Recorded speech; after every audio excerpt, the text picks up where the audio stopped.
Yo, what is going on, everyone? My name is Nick, or the Notorious Fantasy, and in today's video, we're going to be breaking down my week number 12 running back start or sit decisions for the 2024 fantasy football season, going in depth through every single matchup from Thursday Night Football all the way up until Monday Night Football, and I'll be telling you guys whether I believe you should start or sit the running backs in all of those games. But before we could get into things, it is important to note that there are multiple teams on bye this week. This is a bye-pocalypse, 6 teams on bye: the Falcons, the Bills, the Bengals, the Jaguars, the Saints, and the Jets. Also important to note that if you do end up enjoying today's video, make sure that if you are new to the channel, you hit that subscribe button down below like it owes you some money. Leave a like on today's video whether you are new to the channel or not. It would help me out a ton. So without further ado, let's get into my week number 12 running back start or sit decisions for the 2024 fantasy football season. We begin with an AFC North division rivalry matchup on Thursday Night Football, the Pittsburgh Steelers at the Cleveland Browns. Now, for the Cleveland Browns, this is a tough spot for the running backs, right? They're going up against a defense that was just able to neutralize Derrick Henry, and throwing out Nick Chubb to the Wolves, in my opinion, would be foolish. Last week was the best he has looked all season since returning from injury, and even that was nothing special. Even with Jameis Winston cooking, I don't really think this is going to be a game where you see Nick Chubb force-fed, right? And we could see Jerome Ford lead the team in terms of snaps at the running back position, just like we saw last week. Now, I love 9-inch Nicholas Chubb, and I will always go to bat for him, but it is very hurtful to myself to say that, hey, I don't believe that you should be starting him.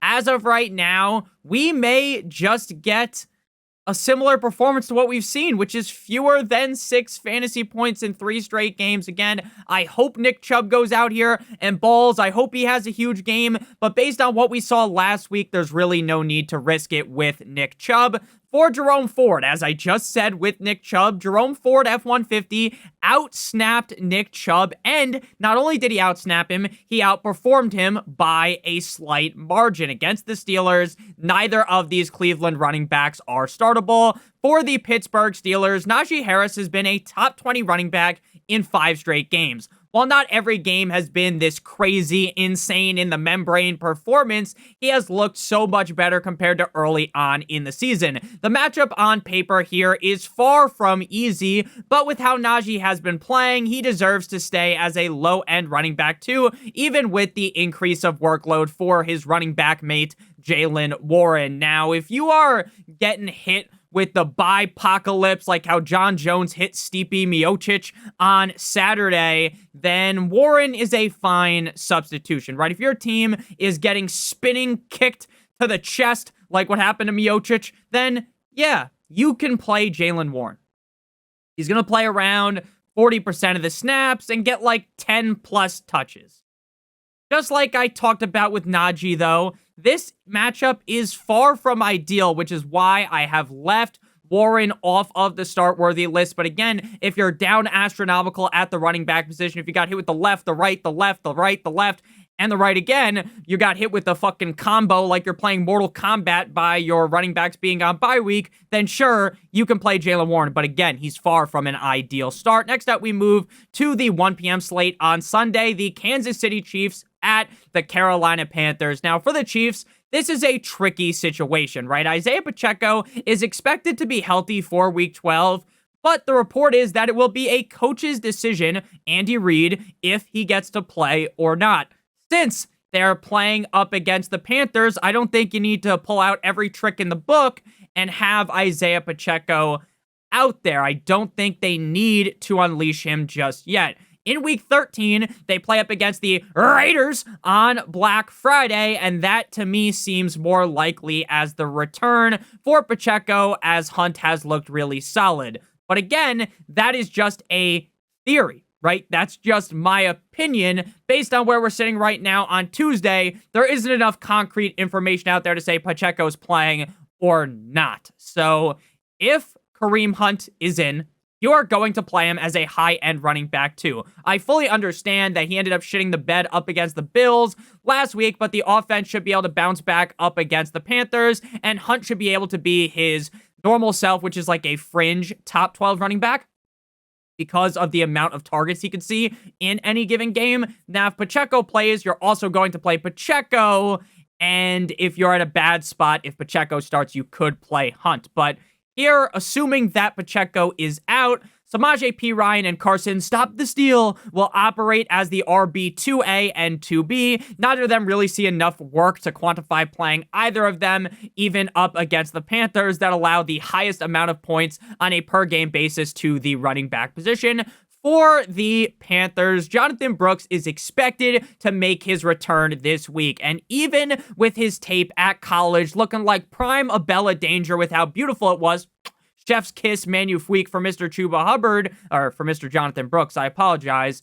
Chuba has been playing out of his mind, right? I get Jonathan Brooks was a guy that I touted coming out of college. I get that I love Jonathan Brooks' tape, but Chuba has been playing incredibly well, and he just got a fat contract a couple of weeks ago. So Chuba will continue to be the guy, at least for the next couple of games, in my opinion, as they should use the just the tip technique when it comes to easing Mr. Jonathan Brooks back from the ACL tear that he suffered in college. Now, Chuba has been a top 7 running back in back-to-back weeks prior to the bye, but this is a matchup that has me more nervous than Eminem, right? My knees are weak, my arms are heavy, right? The Chiefs defense ranks first against the run in terms of points per game. They're the best defense at stopping the run, so Chuba shouldn't be ranked too highly. In other matchups, I'd be very confident in a high-end running back 1 potential rank. If you want to rank him inside the top 8, I wouldn't even say that's that crazy.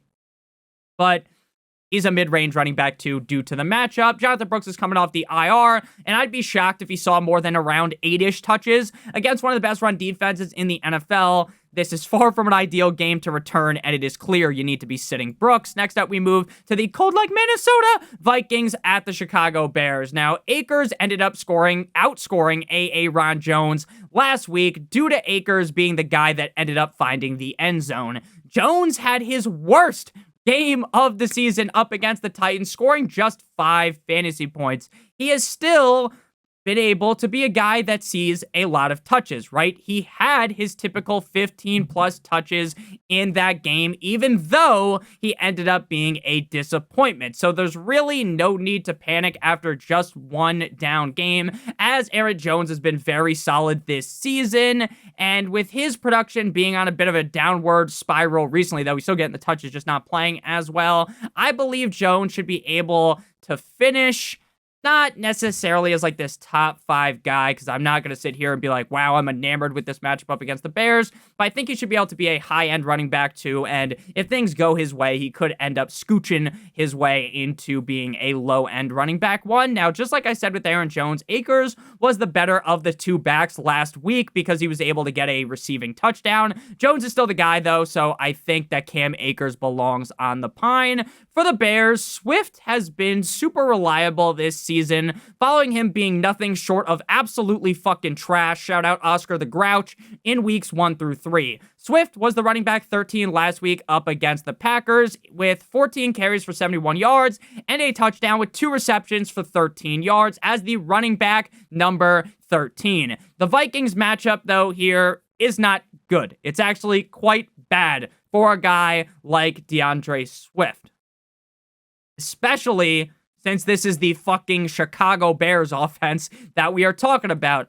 But, and this is a big but, shout out to Jenny Lux, the offense did look better after firing Shane Waldron. Swift should be able to have a top 20-ish performance this week, so I got him as a mid-range running back 2. For Roschon Johnson, he's been a guy that's been kind of frustrating if you had Swift this season because Roschon does see a decent amount of goal line work, and he could score a touchdown in any given game. Now, if he sees the workload we saw last week against the Packers, where he had 11 touches, we could see Roschon actually becoming a guy that, you know, if you're down bad at running back, you could do a weekly dart throw and start him. But the problem is that's just one instance of him seeing that many touches as of recent. So prior to last week, he was 2 touches, 5 and 2, following the bye week in week 7. So facing up against an elite run defense, Roschon is not a guy you should be risking the biscuit for. Next up, we move to the Tennessee Titans at the Houston Texans. Now, Tony Pollard up against one of the best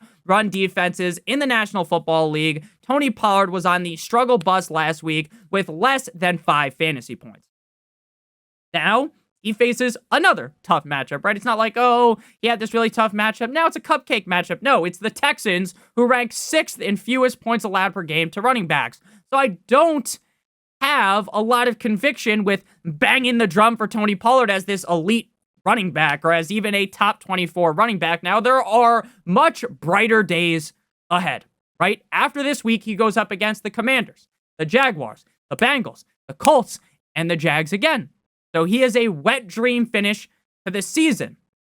But with an increase in usage of Tajay Spears, and with this matchup being rougher than stubbing your toe after you go to take a leak at 2 a.m, Tony Pollard is a desperation running back 3 start that some of you guys may have to start because of all of the bye weeks. Now, even with Tajay Spears playing close to 45% of the snaps in both games since returning, he just really hasn't done enough with the looks. He hasn't been efficient enough with the touches that he's been getting for me to be happy enough to play him. Even with the touches being there, he just really hasn't done enough. And especially up against the Texans defense, you can't make an argument to start him. Before we break down the Texans and the rest of the games on this slate at the running back position, I would like to give you guys a quick word for our friends and our partner over at Underdog.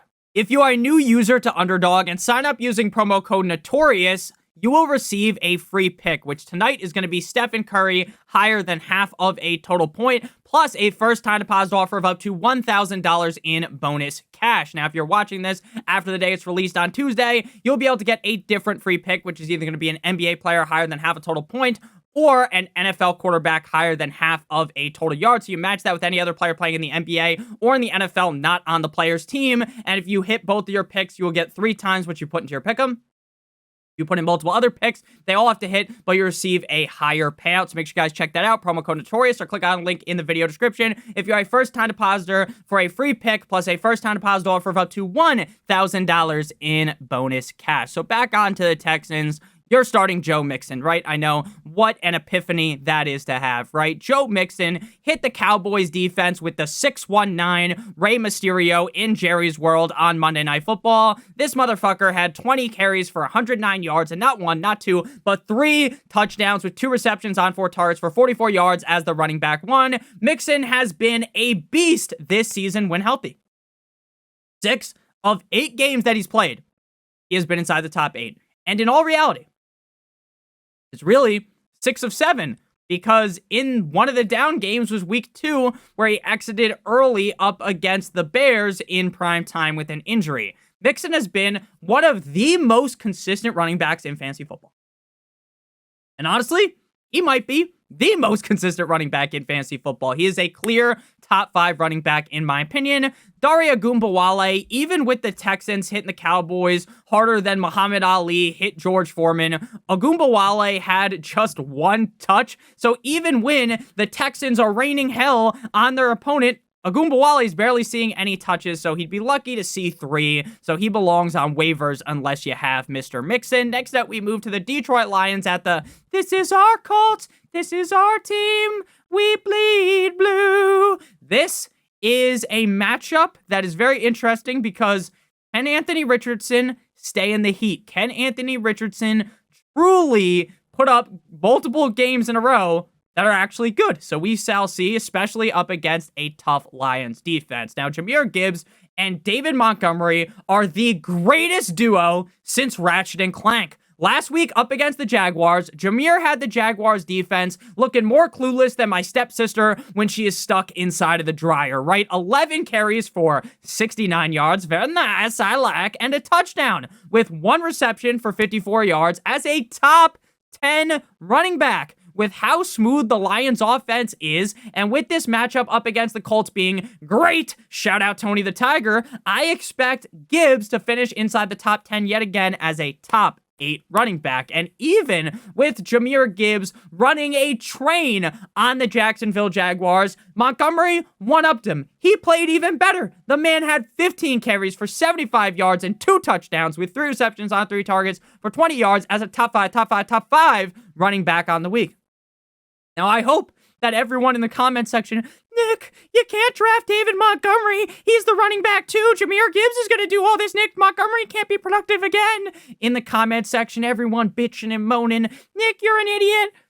I get things wrong, but there's some things that I get very right, and David Montgomery was a guy that I was incredibly right on. He was exactly as advertised. He's a safe top 20 to 24 running back every single game with top 10 upside. This week up against the Colts, in a great matchup, I got him as a high-end running back too. Now, with Anthony Richardson back under center, Jonathan Taylor is going to see more touches and have higher value touches, in my opinion. While that thought process might have failed us last week as Jonathan Taylor did not play good, just 7 fantasy points, he did have his highest total of carries on the season. So at least we know the thought process was sound. At least the thought process was correct, right? Hey, he's going to get more touches.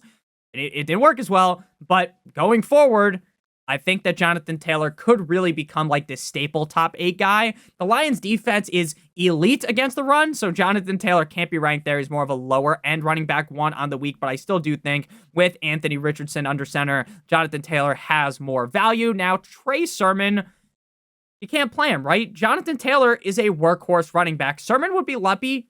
Lumpy? That's not even a fucking word. He would need the fucking 3-leaf clover to find on the ground, a lucky horseshoe. Like the Colts, right? Get a lucky horseshoe to get more than 1 touch.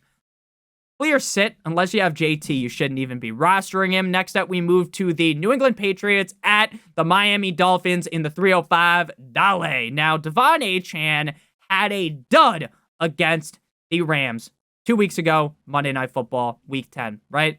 And I was sitting there sucking the guy off. No diddy, right? I was talking him up all game long.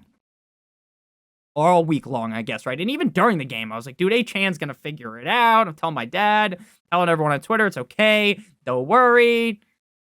Then he's the running back 24. And it's like, that's not good for his standards. Just not. But last week, up against the Raiders, he had his normal Achane with Tua performance.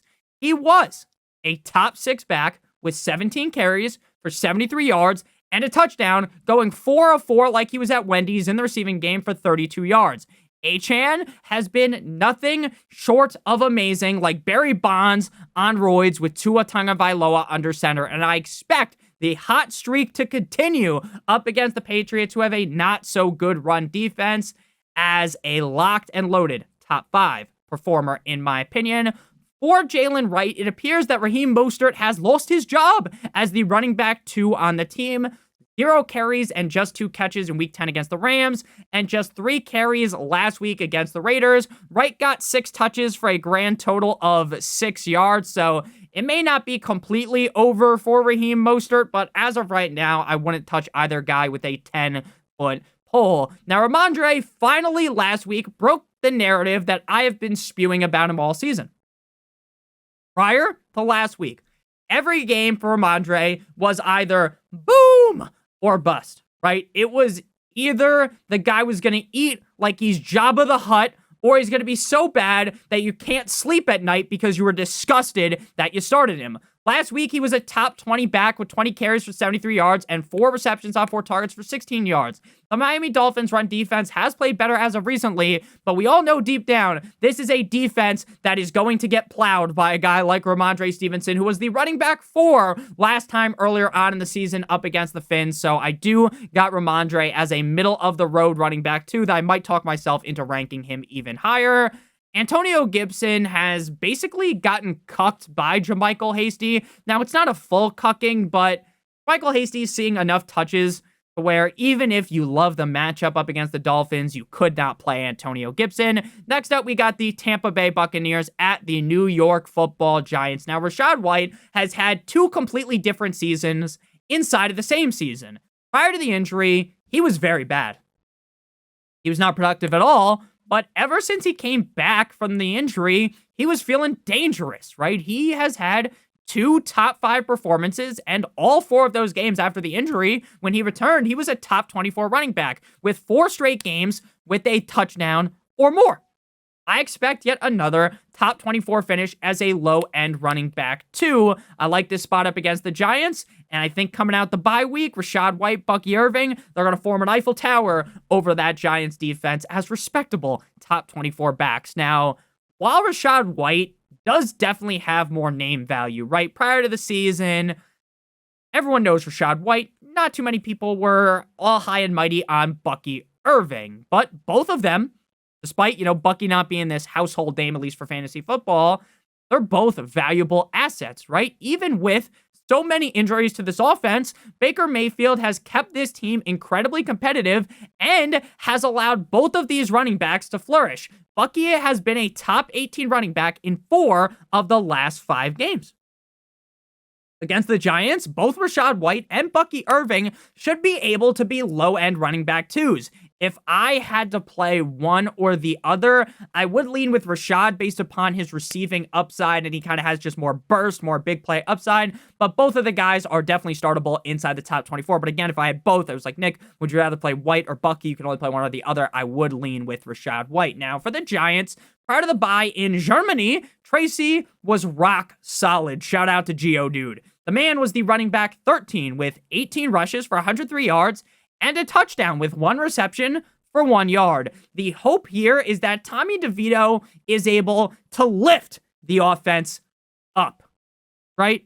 That he is able to do more heavy lifting than what Daniel Jones was able to do, and that will lead to a guy like Tracy being more consistent.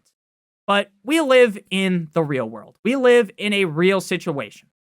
And in the real world, it feels like Tommy Cutlets, Tommy DeVito, the Italian Stallion, will either end up being slightly better than Daniel Jones or slightly worse, right? And what that'll probably do is make Tracy probably just as inconsistent as he's been with Daniel Jones.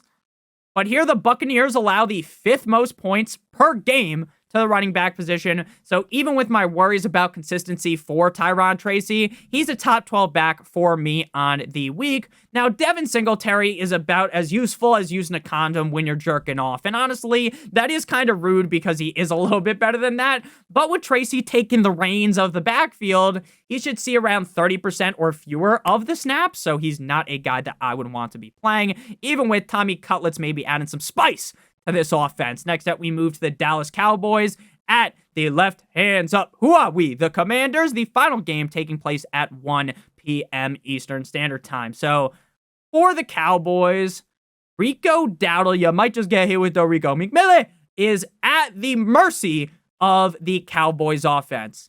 Can they figure it out up against the Commanders is a huge question. Going up against the Texans last week was always going to be a tough task for Rico, and had he have actually been able to catch the ball a little bit more, he would have been okay, and it wouldn't have been as much of a disaster. But again, going up against the Texans isn't a great spot for this offense, for the fucking Cowboys offense that is dead in the water, right? Going up against the Commanders, though, is a much better spot. But, and this is a big but, shout out to Cardi B, the only reason why I am able to utter the words start Rico Dowdle is because there are so many teams on bye, right? If you don't have all of these teams, the Falcons, the Bills, Bengals, the Jags, the Saints, the Jets, 1, 2, 3, 4, 5, 6 teams on bye. 6 teams on bye. I don't know why the fuck I said 5, 6. What I meant to say was 5 of those 6 teams, the Falcons, the Bills, the Bengals, the Jags, the Saints, the Jets, you play a running back on their team every single week. You play Bijan, you play Cook, you play Chase Brown, you play Alvin Kamara, you play Breece Hall. Now we're without 5 guys, burgers or fries, that you love to play. So ultimately, while I don't want to play Rico Dowdle out fuck at all, he is a desperation running back 3 start because the matchup's fine, and hopefully the offense figures it out, but they probably won't. Now, for Ezekiel Elliott, he saw just 4 touches last week, and there is no reason to believe that he's going to see more than that up against the Commanders. He just isn't good anymore. It's very simple. Brian Robinson, in his first game back after missing the prior 2 games with injury, he looked like he never left up against the Eagles in Philly on Thursday Night Football. He had 16 rushes for 63 yards and a touchdown and 1 reception for 9 yards. which was impressive considering the Commanders' offense was incredibly limp dick all game long and didn't look like the Commanders' offense that I expected them to look like. Again, I get, oh, the Eagles' defense is elite. The Eagles' defense is amazing now. I get it, but, I mean, come on. When Jane Daniels was running that hot, you kind of had to expect that Brian Robinson, or that Jaden Daniels would have actually showed up a little bit more against the Eagles. That's just my opinion, though. But we did just see this Dallas Cowboys team get dominated 50 Shades of Grey style by Joe Mixon. Robinson should be able to finish as a high-end running back, too, with top 5 upside. Now, Austin Eckler, even with the return of Robinson, was able to stay hot last week. 2 carries for 7 yards and 8 receptions on 9 targets for 89 yards. Now, being realistic, which is like what we try to be on this channel, try to keep it obvious, keep it real, don't just fucking lie straight to your face. Is Eckler going to see 9 targets against the Cowboys? Probably not. Why? Because they're not going to be trailing. They're going to be up. They're going to be running the rock with Brian Robinson. Eckler will get a couple of targets, will get a couple of carries. He'll be fine enough to finish as a low-end running back 2 to high-end running back 3. Next game, we move to 4 p.m. The Las Vegas Raiders going up against the Denver Broncos at home in Viva Las Vegas. Now, the Broncos running back room is appearing to play a game that we like to call musical chairs, right? Estime, prior to last week, it's like, wow. Owen Wilson, he's the clear running back 1 on the team heading into the week, right? Why would they go back to Javonte? Why? And then you're watching the game and you're like, oh, we've been fooled.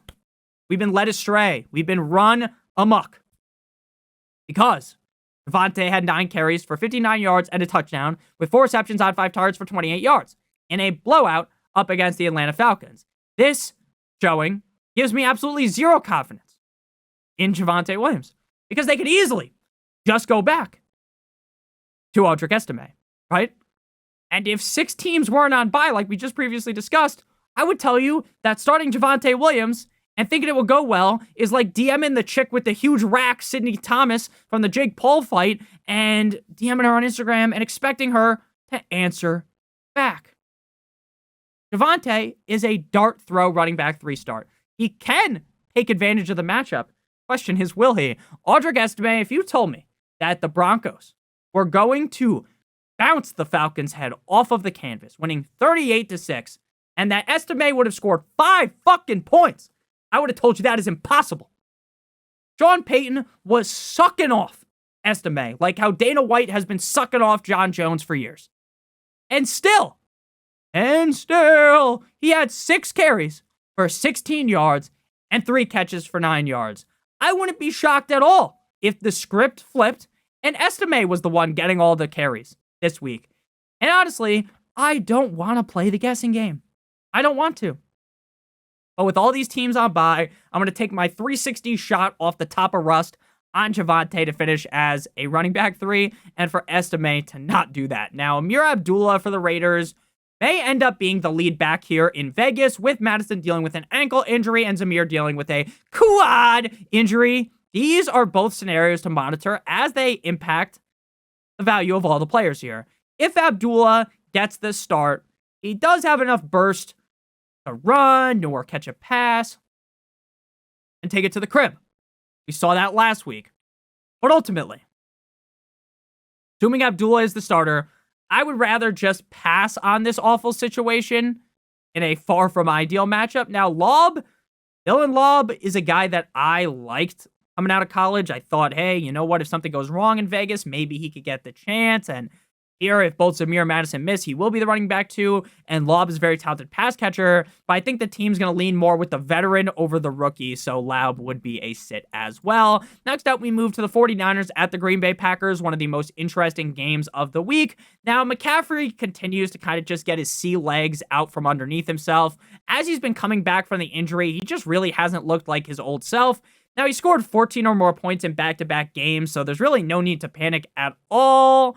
And we kind of just all know that the day of reckoning is eventually coming soon. I don't want to get too overzealous and be like, well, you got to rank Christian McCaffrey as the running back 1. because he hasn't done enough to be ranked there yet, but I'm still going to rank him inside the top 3, and I do feel very confident in that. Now, Jordan, the numbers, Mason, what do they mean? Regardless of how good Mason and Garendo looked without CMC, they're the ugly stepsisters in Kyle Shanahan's eyes as he wants Christian McCaffrey to get all the work. So with Christian McCaffrey back, Mason is a bench warmer. Shout out to Gus. For the Green Bay Packers, Josh Jacobs, despite the Packers game against the Bears coming down to a field goal that got blocked by the Packers, Josh Jacobs had his second best game as a Green Bay Packer.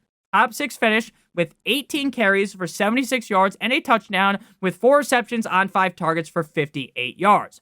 Jacobs has been a reliable top 24 running back all season, and with his best performance coming as we get deeper into the season, I expect Jacobs to go balls deep in the 49ers as a top 12 running back on the week. Emmanuel Wilson has looked electric at times this season when he's gotten the ball, but with fewer opportunities coming as of recently, and such few opportunities that they only fit on one hand, I definitely don't think you should be starting Mr. Wilson. Next up, we move to the Arizona Cardinals at the Seattle Seahawks, the final game before we get on into Sunday night and Monday Night Football. Dun, dun, dun, dun. We got the Arizona Cardinals at the Seattle Seahawks. Now, prior to the bye week, James Conner had the defense of the Jumbo Jets slipping and sliding around like you walked into Diddy's room. 12 carries for 33 yards and a tug with 5 receptions on 5 targets for 80 yards as the running back number 4. Conner has been an incredibly reliable top 24 running back all season long,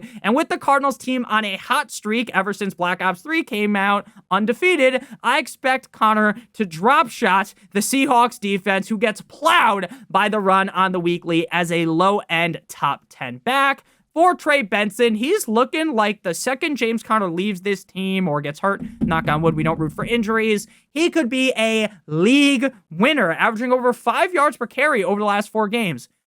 But with him only seeing an increase in rushes recently due to the fact you got to put the games in context. They play the Jets, they blow them out.